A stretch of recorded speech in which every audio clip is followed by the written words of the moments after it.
Criteria 1.1 of Unit B is to describe features of inclusive teaching and learning. So in other words, we need to define the term inclusion. So what does it mean to you? We also need to describe features of inclusion. So these are the practical methods that we as teachers and trainers can use in order to create an inclusive teaching environment. So first of all, I would like for you just to create your own definition of inclusion. Okay, I will read mine first of all. So inclusion within teaching and training refers to the practice of creating an educational environment where all learners, regardless of their ability, regardless of their background, abilities, or challenges, feel valued, respected, and supported. It aims to ensure that every learner has equal access to learning opportunities and can participate fully in the educational experience. So inclusion is about supporting all learners. It's understanding about their educational journey to date. So we're taking on board their previous achievements, their learning style, their background, their aspirations. If they have a particular need that we need to cater for, their functional skills, their abilities, with that, their future targets and goals, their cultural background. There's so many aspects that we need to listen to learners, and we need to make potential changes so all learners feel supported, valued, and respected as well. So we also can promote inclusion through challenging activities. So if a learner is a really high achiever, then we can make stretch and challenge activities and reasonable adjustments as well. So it is on the other scale that yes, we are there to support learners with making reasonable adjustments and changes to things like resources, which we'll come on to throughout this unit, by the way, but also how can we make learning more exciting, engaging, and challenging to those learners who really relish a challenge as well. So just with this assignment, we would like for you to start off with your own definition of inclusion. You can, of course, use my definition as guidance there. And we would suggest a small paragraph, so 3 to 4 lines would be sufficient there as well. Now we're just on to the next section, which is features. So features are very much those practical ways that ourselves as teachers and trainers can utilize in order to promote this inclusive environment or atmosphere. So we look at the features first. We've got initial assessments, ILPs, which is an individual learning plan, icebreakers, group work. The classroom layout can also have a big impact on inclusion, and also questions and feedback to learners as well. So within this table, we are looking for you to complete a few different features of inclusive practice. So we do have some examples there. You can, of course, change these if you have some other suggestions on inclusive features. But what I will do is I will read a bit about each of these. I've done the first description there to show you the level of detail once again required. So the first one is initial assessments then. So initial assessments, these, as we know, these happen at the start of a new course or a new lesson, and it's a fantastic way of gathering information about your learners' previous or prior knowledge, skills, their learning needs, their learning styles. And it's a great way of gaining all of that rich information, and then we can obviously make changes to the course or qualification. So it's really there to find out and have a better understanding about the individual learner, and therefore we can start to plan and put together um, changes in place, and this is going to form part of the individual learning plan. So we can reach out to our learners through a number of different ways, such as application forms, discussions, perhaps at the start of a course, a one-to-one discussion, a phone call or conversation. So we can find out, learners can disclose whether they have a particular learning need. They could talk about their motivations, their aspirations, their goals. Previous exam results can, of course, be discussed there. And the reason we do this, it shows an active interest in the learner. So the learner will be actually really, really grateful that you're spending time by doing an initial assessment.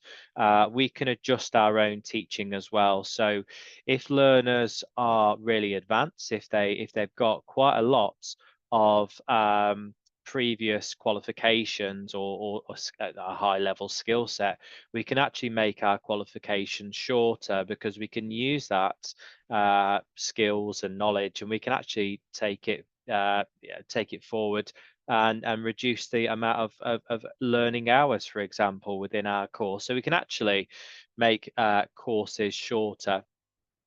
But generally, with initial assessment, it's a great way to get to know your learner, their goals, aspirations, and if we need to make any changes to any equipment, for example, if a learner discloses they have dyslexia, there we can make adaptations there. We can change the colour of our handouts, for example, the font size, the printing of handouts, of course. We can change seating arrangements in the classroom as well, for example. So we could put a learner closer to the board, or make changes once again to the font size. So there's many key benefits there of doing initial assessment, but I think it promotes mutual understanding and reassurance that the learner is on the right course. And if you feel that a learner will struggle, then you could arrange for a learning support assistant to help guide them through the qualification, or we could signpost them to perhaps another suitable qualification as well. So yes, initial assessments are a fantastic way of promoting an inclusive learning environment. The next key feature I've wrote down there is ILPs, which stands for Individual Learning Plan. So ILPs are a fantastic way of meeting on a one-to-one basis with your learners, and it's basically a check-in. So as a previous college teacher, I arranged ILPs with my learners. So I had a class of 20 sports students, for example, and I would arrange for 4 ILPs to take place during the academic year. So it's a very much a mini appraisal where you're meeting with your learners, and you're checking in with them to discuss their targets, what's going well on their course, what things can be changed, adjusted. And whether or not they're on track with their course. So as mentioned before in my previous point, initial assessments are a fantastic way of gathering all of that rich information, their aspirations. And so ILPs are a way to kind of see whether or not they're on track from the previous initial assessment. So it's very important that we do write all of that information down at the beginning of initial assessment, and same with an ILP, is to write down that conversation and to give them some target dates as well. So for courses which are quite long in duration, whether it's over 6 sessions, whether it's a few months or an academic year, ILPs are a very, very good thing as well. If you teach maybe day courses or shorter courses, even if it's a week long, I think an ILP would still be quite useful, but it could be more done verbally, to check in with learners, perhaps over a coffee break, to see whether or not learners are on the right track. If they've got any concerns or anything that's on their mind, you can discuss it in private on a one-to-one basis. So with the description side again, with ILPs, if you choose to complete ILPs, I would say a paragraph, 3 to 4 lines describing the key features of an ILP there. Next one is icebreakers. So icebreakers are a fantastic way to promote inclusion. So icebreakers are typically done at the start of a new class, and they are a fun, informal, vibrant way to understand about the group dynamics that you have, is to show the learner's personality, I think, and whether or not you need to support the learner to perhaps boost their confidence within the classroom setting. So icebreakers, once again, it's a fantastic way for you to get the learners to gel within your class. And also icebreakers are a great way for you, the teacher, to introduce yourself as well. So you could state your name, your role within your organization, hobbies and interests. Absolutely. So you can obviously tell a bit about yourself, not too much, of course, but I always think it's good because your learners will be looking at you. You'll be working with them over the course, and it's good that they can see you more as a human, I think, and someone who's approachable. So there are many different icebreakers out there, such as two truths and a lie. It could be, tell me your favorite film, for example. There are many different icebreakers. I would say keep it quite short and as snappy as, especially at the start of the course. So icebreakers, um, if it's quite long, then that's going to impact on maybe the aim and objectives of the course. So you could actually kind of lose the pace of the lesson if icebreakers are quite long and drawn out. So choose your icebreaker wisely, but they are fun, they're dynamic, and once again, as mentioned, you can see your learner's personality and whether they're perhaps an introvert or extrovert, and that way you can start to see how what your group dynamics are and how your learners are going to perform within your class. So try to encourage an icebreaker within your teaching. The next one is group work. So group work is a fantastic way of promoting inclusion. So group work is a method where learners will splinter off into small groups, and they are going to be completing a task within a set time limit. So they need to work together, they need to listen to each other, collaborate, share ideas, and they are working towards a common goal. So with group work, I always recommend groups of 3 to 4 maximum. Okay, the reason being, if you have smaller groups, then learners are typically going to take on a specific role. You could designate them a role so everyone is focused. But if you have larger groups, then some learners may take a back seat. There may be one learner who really does take on that role as the leader, that natural leader, and other class members don't have that responsibility to take part.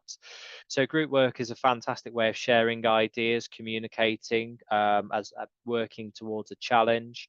And at the end of the time limit, they might have to present their findings to a teacher or the class members. So it actively encourages creativity, and most learners do enjoy group work, but you just have to be clear on what you would like the group to perhaps research or to create.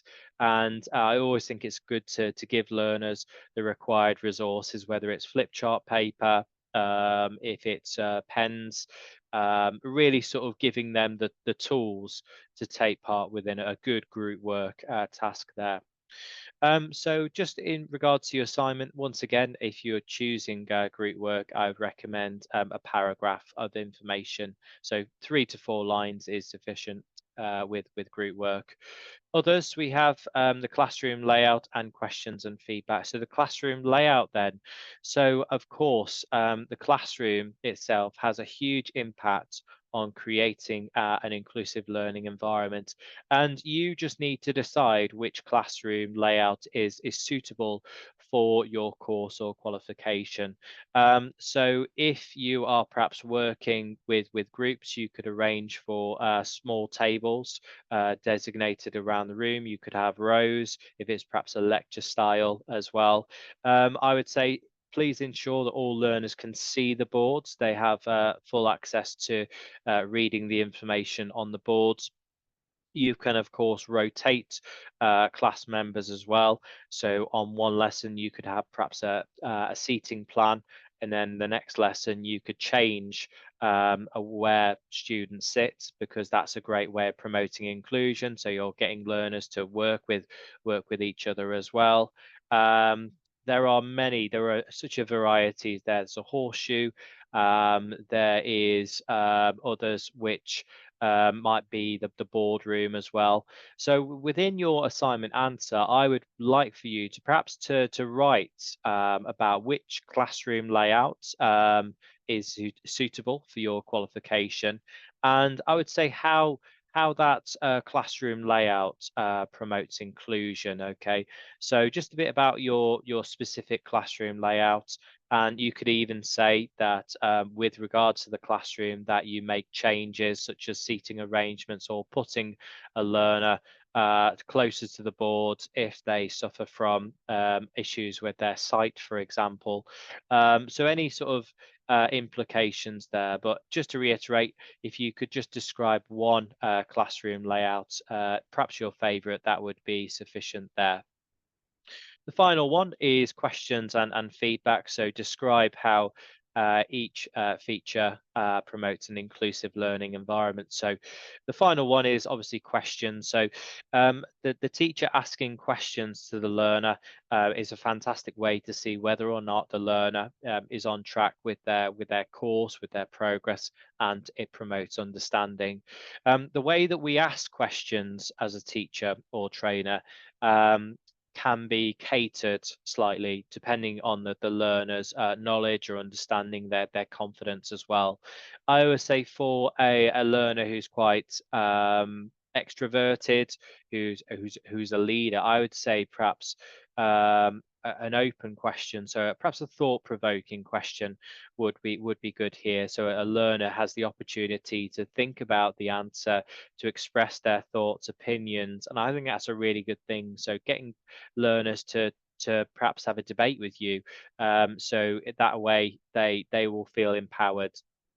For some learners that are quite shy, reserved, we could just ask perhaps a closed question which evokes either a yes or a no response, and that's absolutely fine. They're still engaged, and hopefully during the course we can, start to build their confidence and skill set. So the way we ask them a question within sort of future lessons, that could be more of a discussion based. But I always say try to have a checklist of all of your learner names and ask at least one question to each learner during the class as well, so you can tick off to notify which learners have been asked the question. But of course, the way that you ask questions is absolutely crucial, and that is a fantastic way of promoting inclusion, and also feedback as well. So it's important that we do give one-to-one feedback to each learner.